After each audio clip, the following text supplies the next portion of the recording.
Hi everybody.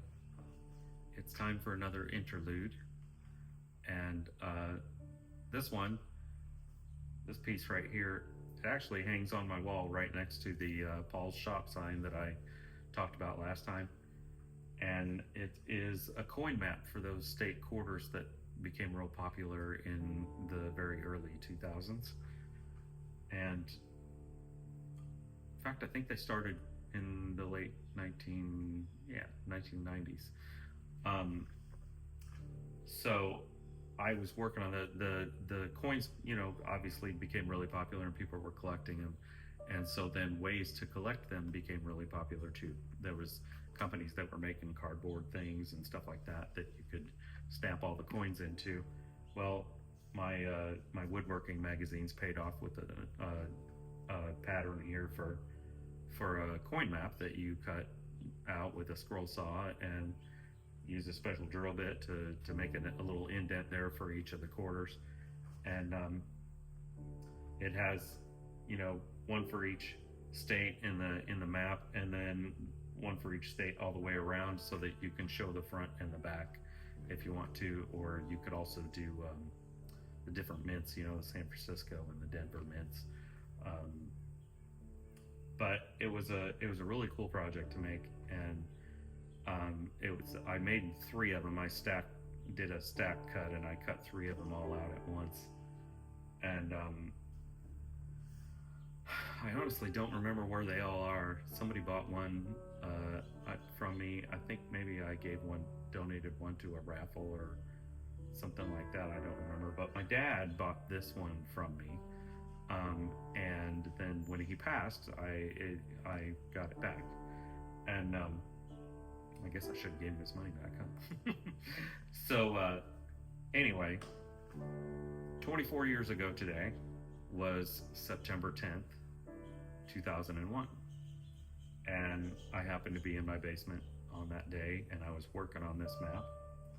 And if you've ever done any kind of hobby that is very repetitive, work with your hands or something like that, like, I don't know, crocheting or sewing or whittling or, whatever it might be, you get into a groove, you get to going, and your mind can wander. You can start thinking about other things and still do a good job with the thing that you're making or whatever. And that would happen a lot when I was scroll sewing, and it wasn't very often that I made a mistake as a result of drifting off like that, because all you're doing is following lines on a pattern. But for whatever reason, I was cutting out the state of New York on that day, and my mind drifted, and I cut right through where New York City is. I separated Long Island from the upper part of New York State. And of course I didn't think about it at the time, other than, oh darn, I made a mistake, And it's this little tiny piece right here, if you can see it, it's just this little sliver of wood that's shaped like Long Island. And so I was real careful. I made sure that I, kept them in the right order in the orientation, and kept them with the rest of New York State once I got it cut out and everything. And I just thought, when I glue it together, I have to make sure those are in the right place and everything. And then the next day was September 11th. And we all know how that day went, and everybody knows where they were and how they found out and all that kind of stuff. It was a pretty horrible day, filled with a lot of fear and confusion and all of those things.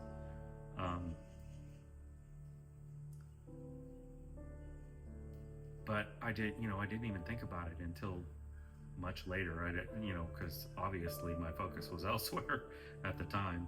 That day, I left work early and went and got my kids and went home, because we didn't know what was going on. We didn't know if something bad was going to happen again. So the next time that I went to work on this, I looked in little, box that I was keeping all the small parts in, and I was like, oh yeah, I cut right through there. I cut through New York City on that map. And that just wasn't common. It wasn't common for me to make an error like that. Not to brag, but just wasn't. I've been scroll sawing for 3 or 4 years at that point, and I was pretty good at following the lines, And I don't know. It kind of hit me that seemed like something maybe prophetic. And as the years went by, keep on seeing documentaries, and people have written books and done all kinds of research on all the reasons that people didn't go to work that day that worked in the towers, and coincidentally something held them up, and they didn't make it to work on time, or whatever it might be. There was a lot of people that were spared just by coincidence. But there was also a lot of prophetic things that happened in the Christian community where people, saw visions or heard, the voice of God speaking to them in some way or another before the day of September 11th, warning that something is coming that's big, and it's going to be bad. It's going to change a lot of stuff, and we need to be prepared and all of that kind of thing. And I don't claim to be prophetic at all. I'm not saying that, but I felt like that was,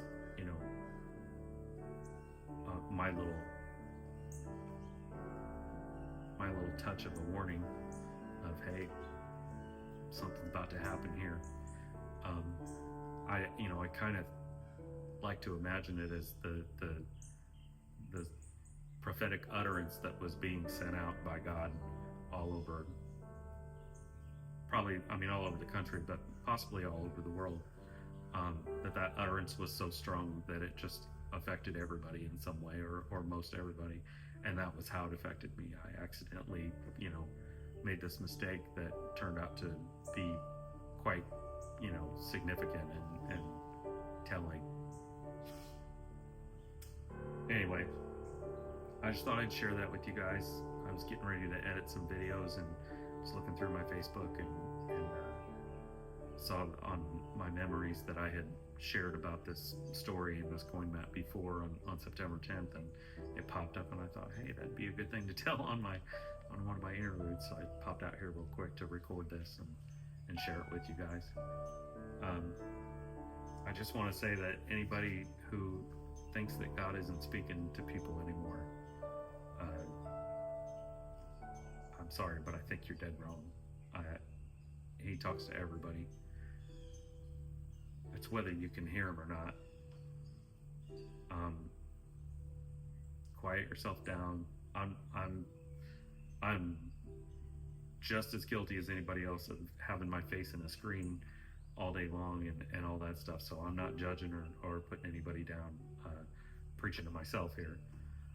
I think we need to put our phones down, turn things off, go out into nature if you need to, get yourself quiet, and don't, pray, but don't just talk. Be quiet. Settle yourself down and practice doing that. It's not going to happen in one day. It's not going to happen, even in a week or a month, probably, that you'll suddenly start hearing God. It's going to take practice like anything. It's kind of like meditation or something like that, except it's good meditation because the focus is Jesus and God and the Holy Spirit, and you just need to quiet yourself down so that you can hear what they're saying to you, and it'll happen. I'm still not great at it.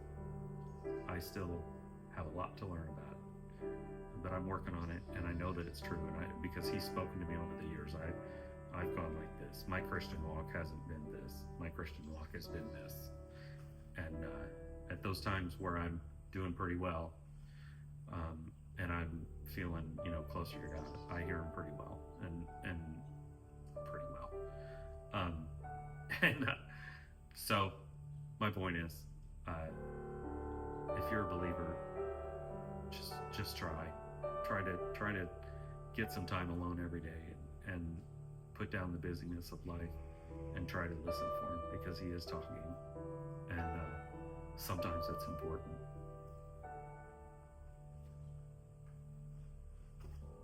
Thanks, you guys. God bless you.